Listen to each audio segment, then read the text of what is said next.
Al-Qur'annya yang At-Taubah ayat yang saya sebutkan tadi dibaca, kemudian sampaikan kepada Allah, matur ning Allah segala keluh kesah kita, segala hajat kita. Insyaallah melalui bacaan Quran surah Taubah ini Allah memberikan kabul, ya.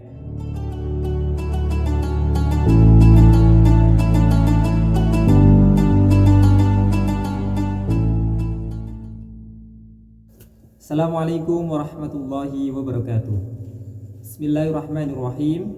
Alhamdulillahirabbil alamin wassalatu wassalamu alal mab'uuts rahmatan lil alamin wa ala alihi wa ashabihi wattabi'in lahum bi ihsanin ila yaumiddin. Amma ba'd.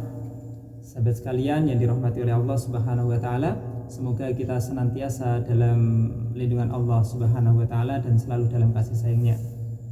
Oke sahabat sekalian, pada video sebelumnya saya sudah menyampaikan tentang satu amaliyah, satu bacaan, suatu zikir, yaitu Quran surah At-Taubah ayat 128 129, di mana Allah berfirman dalam Al-Qur'an, A'udzubillahi minasyaitonirrajim, Bismillahirrahmanirrahim.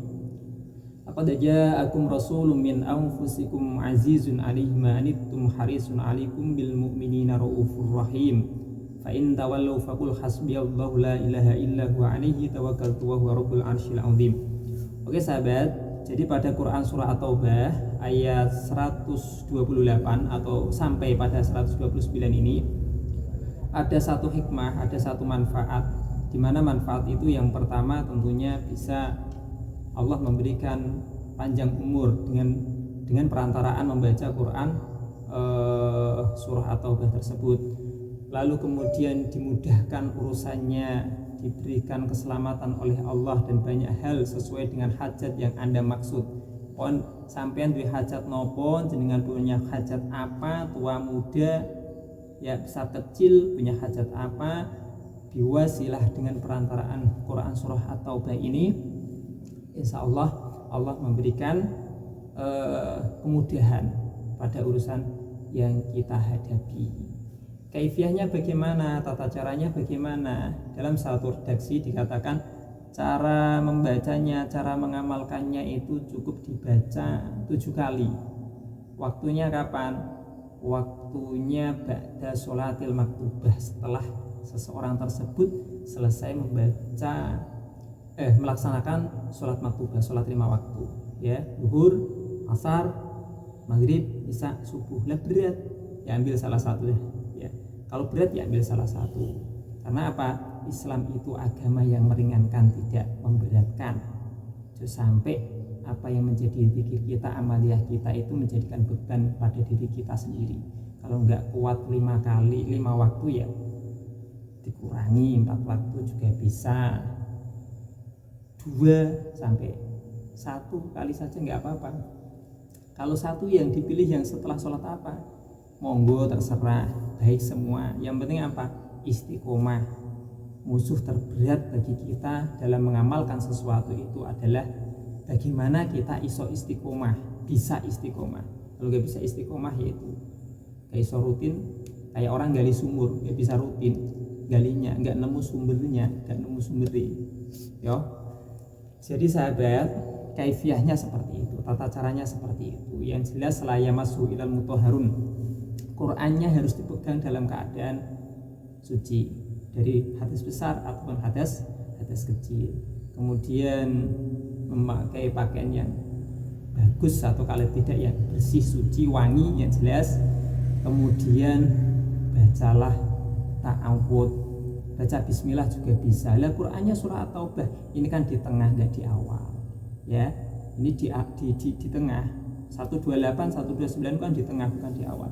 Kalau di awal ya, ulama berpendapat adalah haram membaca basmalah di awal Quran surah At-Taubah. Seperti itu.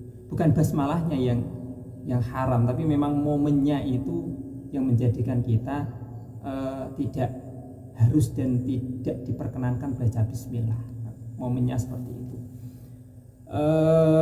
Kalau wis sudah ngelambi di tengah ya bolehlah kira-kira seperti itu. Rasa sampai haram-haram kabeh piye kok terus repot ya. Wis ngelambi kadung maca bismillah atau Fatihah. baca Fatihah, baca ta'awudz, baca basmalah, kemudian baca Quran surah At-Taubah di di ayat tersebut, ayat 128 129. Enggak hafal bagaimana? Moco, baca.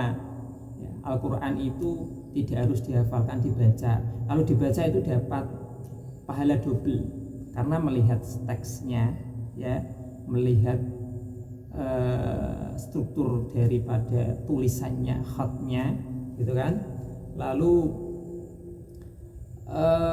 angan-angan maknanya, ya, angan-angan maknanya, bisa angan-angan maknanya, bisa lihat teksnya. Kalau menghafal kan nggak lihat teksnya, tapi bisa angan-angan maknanya, gitu kan, ya. Jadi suci, bersih dari hadas besar dan kecil, pakaiannya bersih, wangi, suci, kemudian baca ta'awudz, baca basmalah. Kalau memang tidak baca basmalah pun nggak apa-apa, yang penting ta'awudz langsung apa Al-Qur'annya yang At-Taubah ayat yang saya sebutkan tadi dibaca, kemudian sampaikan kepada Allah, matur ning Allah segala keluh kesah kita, segala hajat kita. Insya Allah melalui bacaan Quran surah At-Taubah ini Allah memberikan kabul, ya. Dibacanya tadi 7 kali. Kalau yang kuat yang utama ya setelah atau ba'da sholatil maktubah. Kalau nggak kuat ya diambil salah satu saja. Nggak usah yang harus kuat-kuat ke. Jadi kuat-kuat ke neraka kuat itu loh sing dadekke napa? Wah, kita jadi gimana ya? Berat gitu kan. Oke, begitu sahabat sekalian,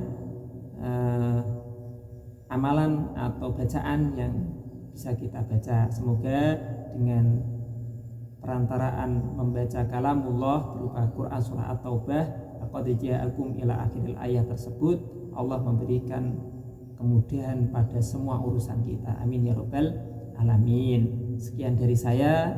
Kiranya ada yang kurang pas bisa diramaikan di kolom komentar, ya. Tapi komentarnya yang positif, jangan yang negatif, ya. Karena niat saya adalah niat yang positif. Bisa di-subscribe, like, ya, bisa dibagi-bagi ke teman-teman yang ada di sekeliling kita. Sekian, assalamualaikum warahmatullahi wabarakatuh.